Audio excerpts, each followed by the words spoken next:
Today, we're looking at Pelikan's 2016 Ink of the Year, Aquamarine, a turquoise ink. As always, there's timestamps down below so you can skip around, but if you've got the time, I'd appreciate you checking out the entire video. Also, if you're interested in other turquoise inks, there's a link to that playlist down in the description. Hi, I'm Adam, I'm an ink guy. Let's get into 90 GSM Clairfontaine. No bleeding, no ghosting. The 1.1 has no feather spread, halo sheen. It does shade quite a bit. Look at the word Edelstein, where it goes lighter to darker to lighter to darker. Super nice. Extra fine is lighter than the stub with no feather spread, halo sheen, decent shading throughout. Fox goes lighter to darker, brown goes darker to lighter. 8 seconds to dry. Medium is dark like the stub with no feather spread, halo sheen, spots of some shading, like quick looks much darker than the word over. Jumps goes light to dark. 9 seconds to dry. The scrubby for both do show some color variation, much better in the fine. And the smear test, you could recover it if you smeared while you were writing. To have a range of experience with this ink, all of the writing samples are done with a Jinhao 159 with a 1.1 stub, a Jinhao X450 with a medium, and a Jinhao X750 with an extra fine. Then a Kaweco Sport with a broad nib was inked up, used for a day, and used to take the notes for this video. Now, let's take a look at the second writing sample done on 52 GSM Tomoe River. No bleeding, no ghosting.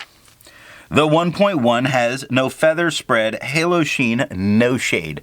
The extra fine is lighter than the stub with no feather spread, halo sheen, no shade, and 8 seconds to dry. Medium is a little bit darker than the stub with no feather spread, halo sheen, no shade, and 14 seconds to dry. Now the scrubby of the extra fine does show some color variation, but it's not happening. The medium shows none, and we got none. And the smear test, I don't think you could recover it if you smeared while you were writing. I agree with Vita. I've learned a lot by doing multiple chromatographies.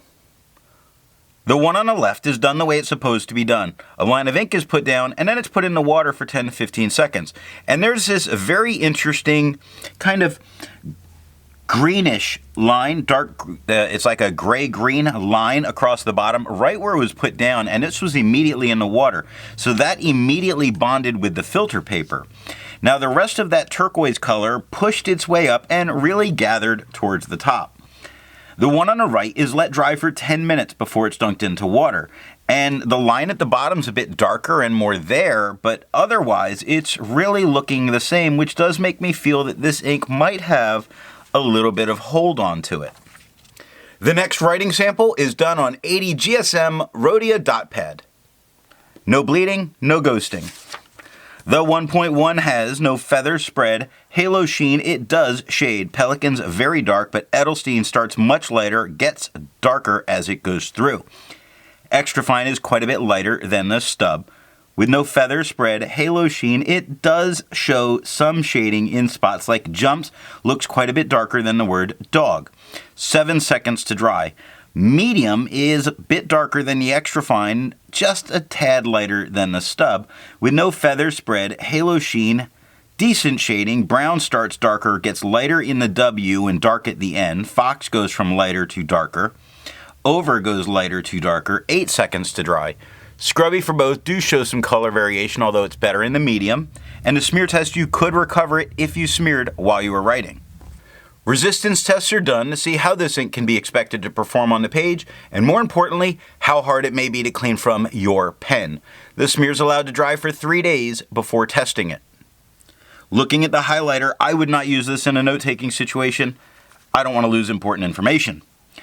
Water is reactivating, and you do see some of the white of the paper coming through with only 30 seconds, but some of those darker tones are really fighting against the water.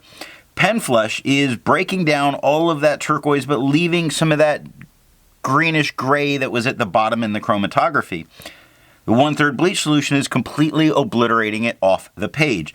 Now, it only took water to get this out of my pen. The next writing sample is done on moleskin paper.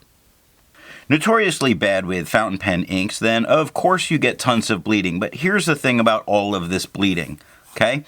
all of this that is occurring is not touching the page underneath. That is a very good situation for all this to be in, meaning while you couldn't use the back of the page, you're not ruining the next page. And for a pocket-sized notebook, this could be a plus, but you can't use the back of the page. Now, the medium does have feathering all over it, tiny feathering. I don't see it stopping someone from using it. It doesn't have spread, no halo, no sheen, no shade. It just looks woolly.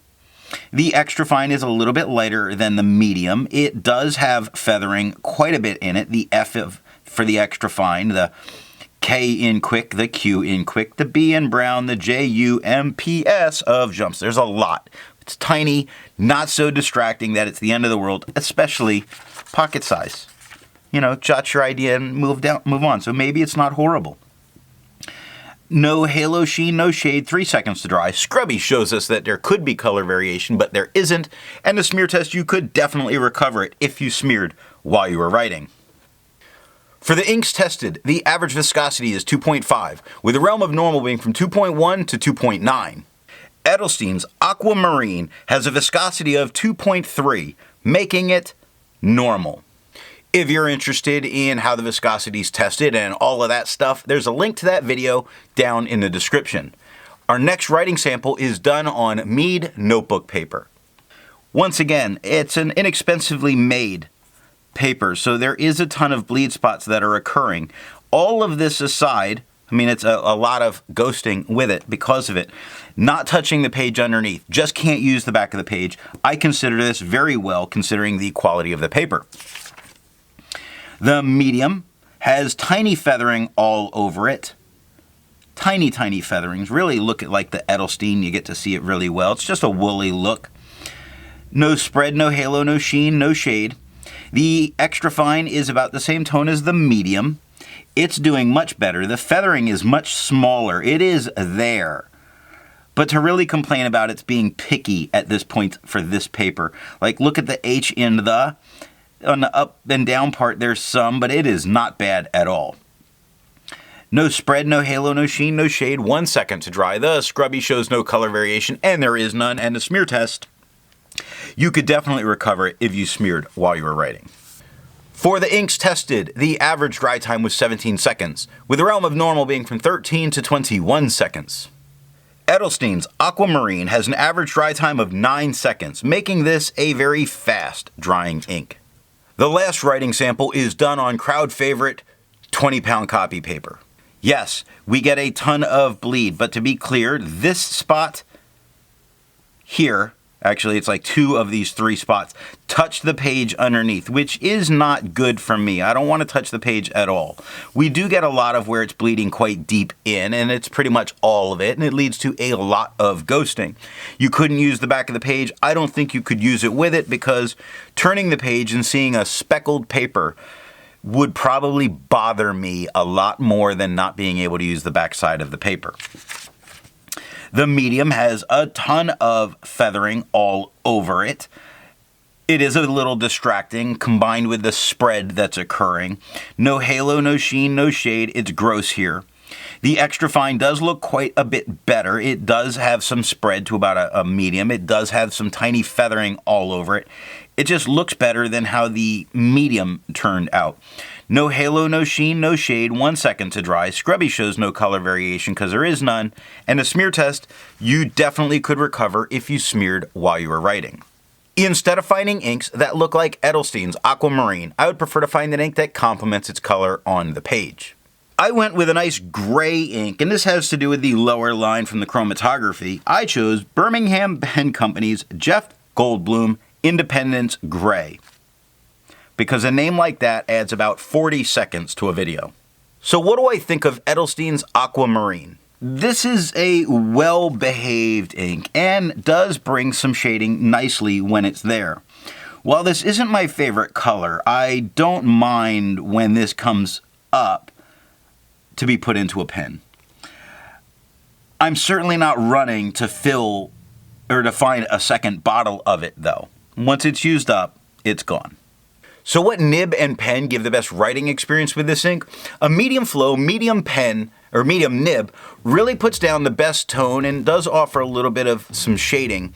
Now you get more shading out of like your dry mediums and dry fines, but I find that the much lighter tone that it puts down is unpleasant for me.